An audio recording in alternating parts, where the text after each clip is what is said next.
یہ بچہ قیامت کے دن کھڑا ہوگا اور کہے گا کہ اے پاک پروردگار، انہی چچا نے، انہی دادا نے، انہی پھوپھا نے مجھے 20 روپے دیے تھے تاکہ میں نورانی قاعدہ کتاب خرید سکوں، میں نے خریدا اور اسی کتاب کو پڑھ کر کے میں اس لائق ہوا کہ میں حافظ قرآن بن گیا۔ اے پاک پروردگار، تیرا وعدہ ہے کہ اگر حافظ قرآن جس کے بارے میں سفارش کر دے گا اس کو ہم جنت میں بھیج دیں گے۔ ہم اپنے اس چچا کے لیے سفارش کر رہے ہیں، گرچہ جہنم کا فیصلہ ہو گیا ہے، میری سفارش اللہ قبول فرمائیے۔ اللہ کہیں گے کہ میں نے تیری سفارش قبول فرمائی، لہذا ہے فرشتوں چھوڑ دو اور اسے جنت کا ٹکٹ دے کر جنت میں ڈال دو۔ یہ ہے او علم ينتفع به۔ آج 10% 20% دینے میں مدرسے میں نانی دادی سب یاد آنے لگتی ہے، سب مری ہوئی اور مرے ہوئے مردے یاد آنے لگتے ہیں۔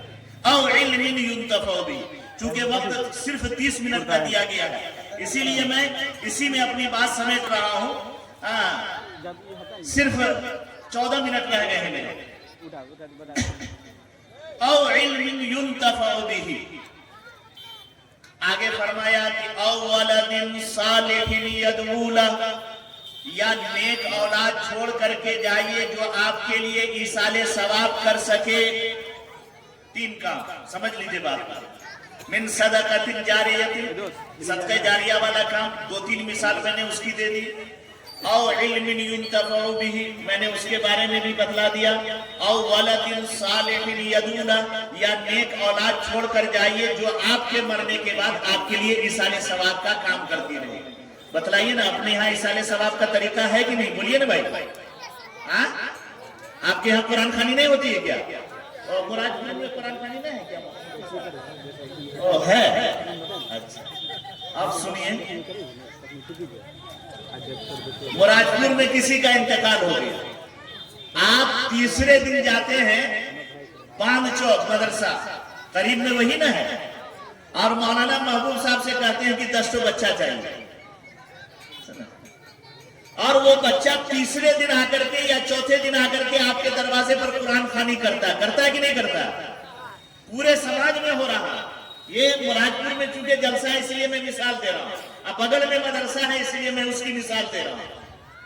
اب دیکھیے کہ وہ بچہ اپنی تعلیم کا نقصان کر کے آپ کے دروازے پر آ رہا، تعلیم کا نقصان کر کے، اور مرا ہے آپ کا باپ، اور آپ کو توفیق نہیں ہوتی ہے کہ آپ ایک آیت پڑھ کر کے اپنے باپ کے لیے ایصال ثواب کر سکیں۔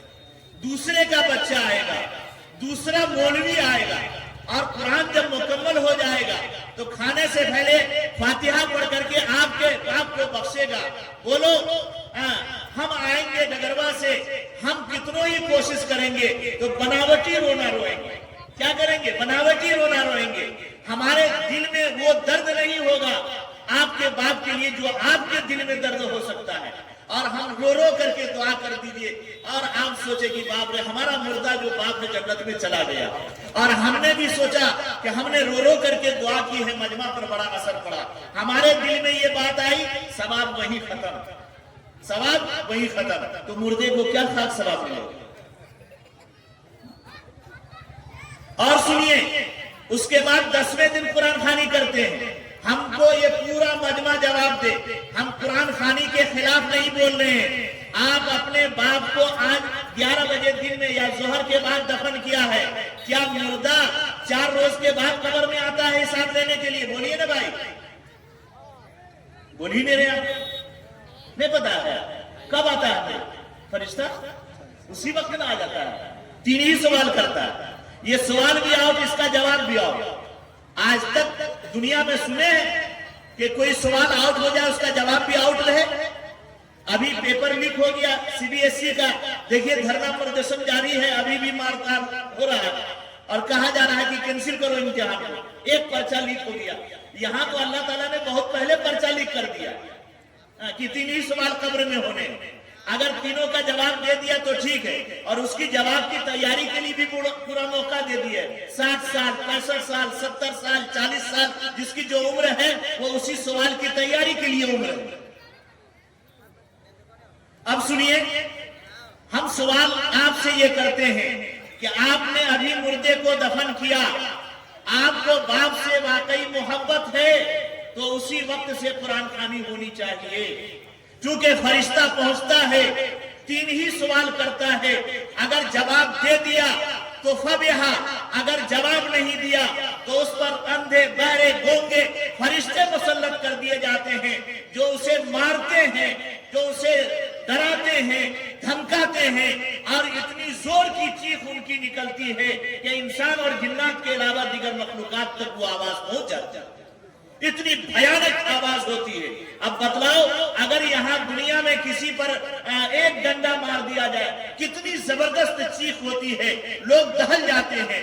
وہاں گرجوں سے مارا جائے گا، بولو، اور مستقل مارا جائے گا.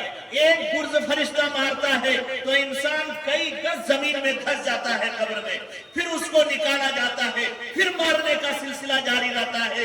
بولو اس کی چیخ کتنی بھیانک ہوگی، اس کا درد کتنا بھیانک ہوگا، اور اس کو کتنی سخت تکلیف پہنچ رہی ہوگی.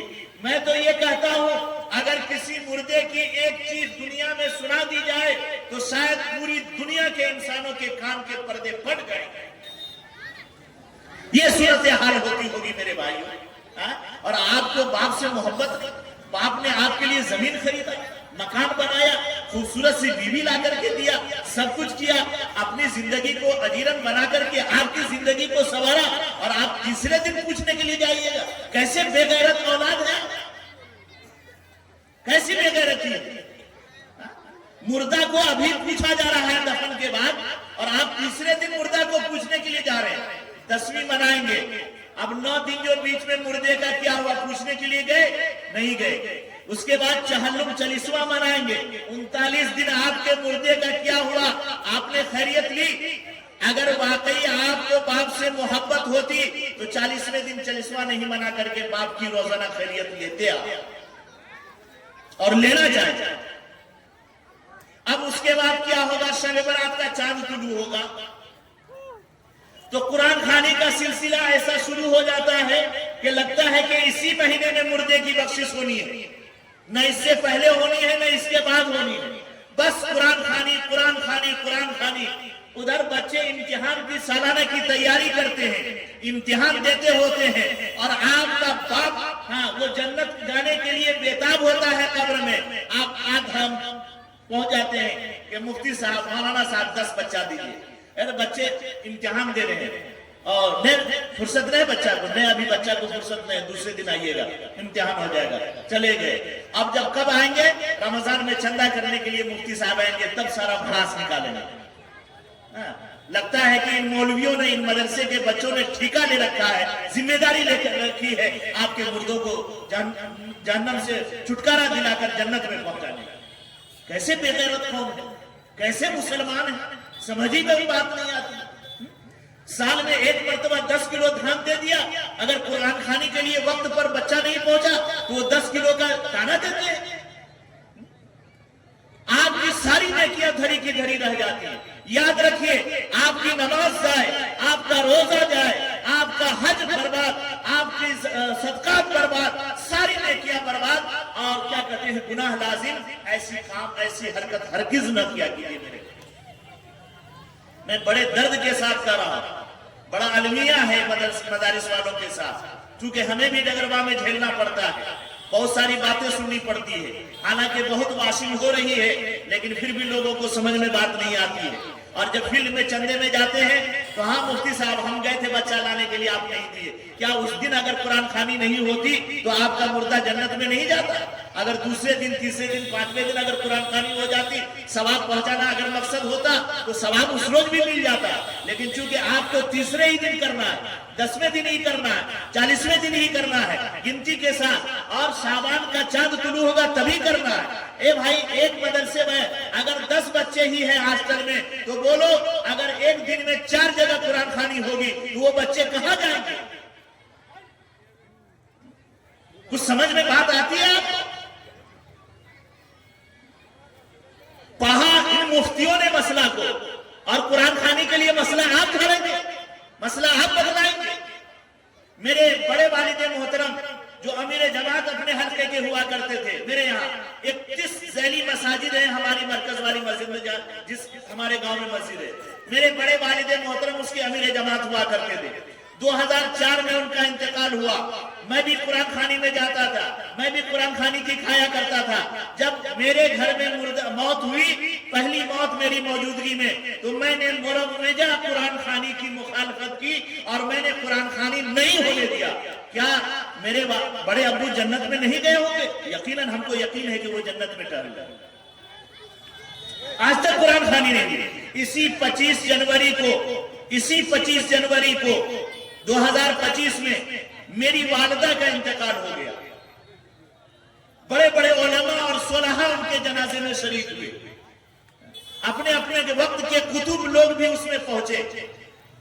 اللہ نے جنازے میں ایسے لوگوں کو پہنچا دیا کہ ہم یقین کرتے ہیں کہ ان کی حاضری کی بنیاد پر اللہ نے میری والدہ کی مغفرت فرما دی.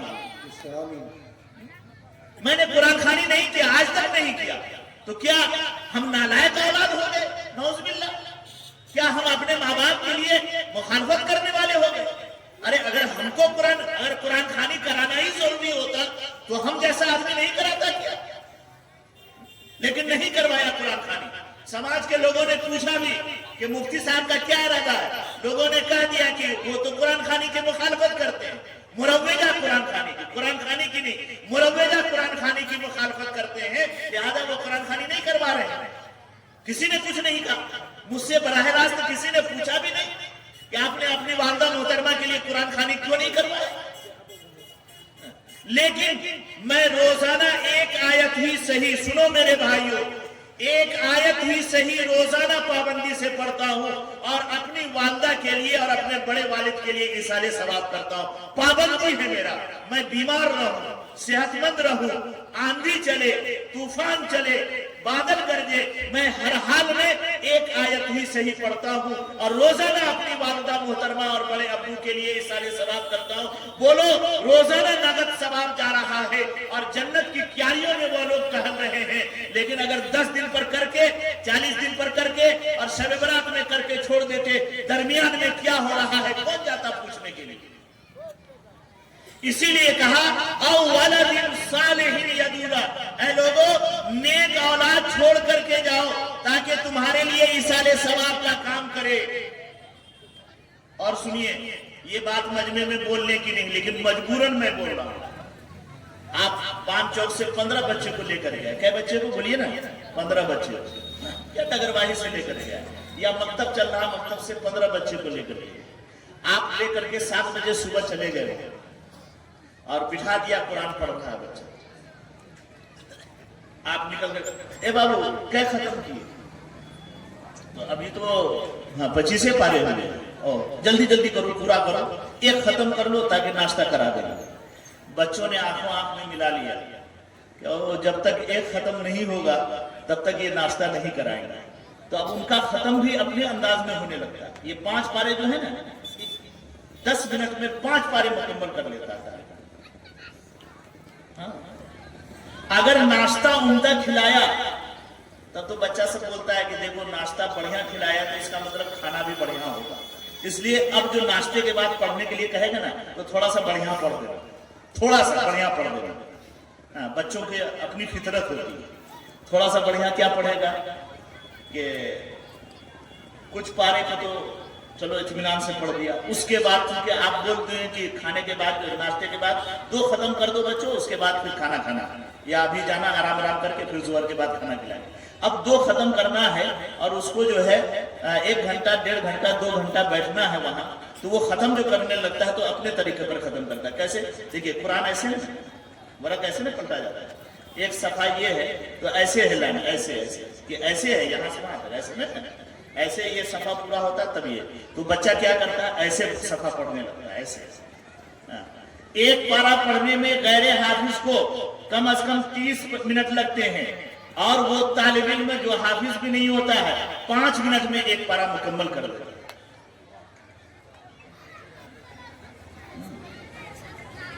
حافظ قرآن کو 20 منٹ لگتے ہیں, 15 سے 20 منٹ ایک پارہ پڑھنے میں. کیا ہم صحیح بول رہے ہیں نا؟ اور جب وہ بچہ حافظ قرآن وہاں بیٹھا ہوتا ہے تو وہ 3 منٹ میں ایک پارہ مکمل کر دیتا ہے. بولو قرآن غلط پڑھ رہا ہے. قرآن جب غلط پڑھا جائے گا تو خود قرآن پڑھنے والے پر لعنت کرتا ہے. اور قرآن کا مالک بھی لعنت کرتا ہے۔ اب سنو، جس مردے کے لیے پڑھا جا رہا ہے تو بولو اس پر بھی لعنت ہوگی کہ نہیں ہوگی؟ اور جس نے دروازے پر لایا ہے پڑھوانے کے لیے، بولو اس پر بھی اللہ کی اور قرآن کی لعنت ہوگی کہ نہیں ہوگی؟ پھر ایسے گھر میں برکت تلاش کریں گے، کہاں سے برکت آئے گی؟ اور ایسے مردے کے لیے امید رکھیں گے کہ جنت میں ٹہلے، یہ تو جہنم کے گڑھے میں چلا جائے گا۔ جنت میں جانا بھی ہوگا تو اس بیماری کی وجہ سے وہ ڈھکیل دیا جائے گا جہنم میں کہ تمہارا بیٹا میرے کلام کے ساتھ کھلواڑ کر رہا ہے، لہذا تمہیں بھی اس کی سزا دی جائے گی۔ بولو، مردے کو جنت میں بھجوانے کے بجائے اس کے لیے راستہ ہموار کرو جہنم میں پہنچانے کا۔ کیسی عقل مندی ہے، کیسی دانش مندی ہے۔ اور سنو، جب آپ پڑھے ہوئے ہوں گے، نیک ہوں گے، تو آپ جو ہے ہاتھ اٹھائیں گے اپنے باپ کے لیے۔ آپ کیا کریں گے؟ آپ کو باپ کی محبت یاد آئے گی، باپ کی شفقت یاد آئے گی اور دل بھر آئے گا۔ اچانک آنسو کا قطرہ نکلے گا، وہ زمین پر گرے گا۔ آقا مدنی احمد مجتبی محمد مصطفیٰ صلی اللہ علیہ وسلم نے ارشاد فرمایا کہ جب اس طرح کے آنسو زمین پر گرنے لگتے ہیں تو میرا فرشتہ، اللہ کا فرشتہ اس کو آ کر لپک کر لے لیتا ہے اور اٹھا لیتا ہے زمین پر گرنے سے پہلے، اور اللہ کے درمیان میں اس کی قبولیت کے لیے قلم چلا دیا گیا۔ آپ پڑھیں گے، درد کے ساتھ پڑھیں گے، آپ دعا کریں گے، دل کے تڑپ کے ساتھ دعا کریں گے، اور ہم آئیں گے تو ہم تو نفس کے لیے پڑھیں گے اور نفس کے مطابق ہم دعا کریں گے۔ ہم یہ نہیں کہتے کہ علماء اور صلحاء سے دعا نہیں کروانی چاہیے، کروانی چاہیے، لیکن وقت کو مت باندھیے۔ آپ کہیے گا مفتی صاحب قرآن خوانی کے خلاف بول رہے ہیں، تو قرآن خوانی پھر ہوگی کہ نہیں ہوگی؟ شوق سے قرآن خوانی کروائیے۔ میں قرآن خوانی، میں نے لفظ مروجہ کہا۔ مروجہ میں بچے کے وقت کا نقصان ہوتا ہے، تعلیم کا نقصان ہوتا ہے۔ لوگوں نے لکھا کہ طالب علم ایک دن اگر کلاس میں غیر حاضری کرتا ہے تو 40 دن تک بے برکتی اس کی زندگی میں آتی ہے۔ اس بے برکتی کا سبب آپ بنے۔ تعلیم کا نقصان ہوا الگ، اور کھانے کی جب باری آئے گی تو سماج کے مکھیا کو پہلے تلاش کیجیے گا، سرپنچ کو بلائیے گا، سمیتی کو بلائیے گا، جس نے ایک حرف بھی آپ کے بات کے لیے پڑھ کے نہیں دیا۔ یہ جو بچے جنہوں نے صبح سے قرآن پڑھا ہے، بھوک سے تڑپ رہے ہیں، بلک رہے ہیں، کہنے کی ہمت نہیں ہو رہی ہے، آپ بلا کر کے ان بچے کو بٹھائے رہتے ہیں۔ جب تک مکھیا جی نہیں آئیں گے، سرپنچ صاحب نہیں آئیں گے، سمیتی صاحب نہیں آئیں گے، اور کھانے کی بسم اللہ نہیں ہوگی، کیسے بے شرم ہے، بے غیرت ہے۔ اگر مکھیا جی پنچایتی میں تو ان کا 5 منٹ انتظار کیجیے گا، اور وہ کھا کر کے جائیں گے تو 10 عیب نکال کر کے جائیں گے کہ فلاں صاحب نے کھلایا تو بہت بڑھیا، لیکن ایک ایٹم کی کمی رہ گئی، یہ ضرور بول کر کے جائیں گے۔ اور غریب اور یتیم، بیواؤں اور مسکینوں کو ایسا کھانا کھلائیں گے تو وہ آپ کی دعائیاں لیں گے، بلائیں لیں گے، اور ڈھیر ساری دعائیں دے کر کے جائیں گے۔ اور یہ بچے تو دعا کرنے کے لیے آئے ہیں، ان کا دل خوش ہوگا تبھی نہ خوشی کے ساتھ یہ دعا کریں گے۔ دل کو جلائیے گا تو یہ جلے جلے کٹے کٹے دعا کریں گے۔ بولو، مردہ جلے گا کہ نہیں جلے گا؟ آسان طریقہ، جس دن آپ کے ہم میت ہو جائے، آپ قریب کے مدرسے میں فون کیجئے یا جائیے اور کہیے کہ میرے مردے کے لیے قرآن خوانی کروا دیجیے۔ وہ صبح کے وقت جو ہے، میں اپنے گاؤں میں یہی طریقہ جاری کیے ہوئے ہیں، قرآن خوانی ہوتی ہے لیکن اسی سسٹم سے۔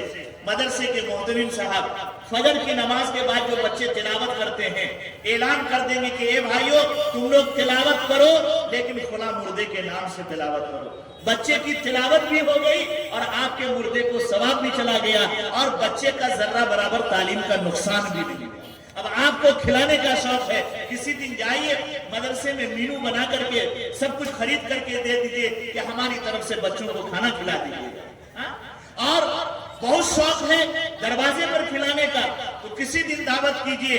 آپ، ہم یہ نہیں کہتے کہ مکھیا اور سرپنچ کو دعوت نہیں دیجئے، لیکن سماج میں جو غریب ہیں، یتیم ہیں، بیوہ ہیں، مسمات ہیں، اگر آپ ان کو بھول رہے ہیں، دعوت میں نہیں بلا رہے ہیں، تو آقا مدنی صلی اللہ علیہ وسلم نے ارشاد فرمایا، جن دعوت میں غریبوں، یتیموں، مسکینوں کو نہیں پوچھا جائے، ایسی دعوت پر اللہ کی 1000 لعنتیں ہوگی۔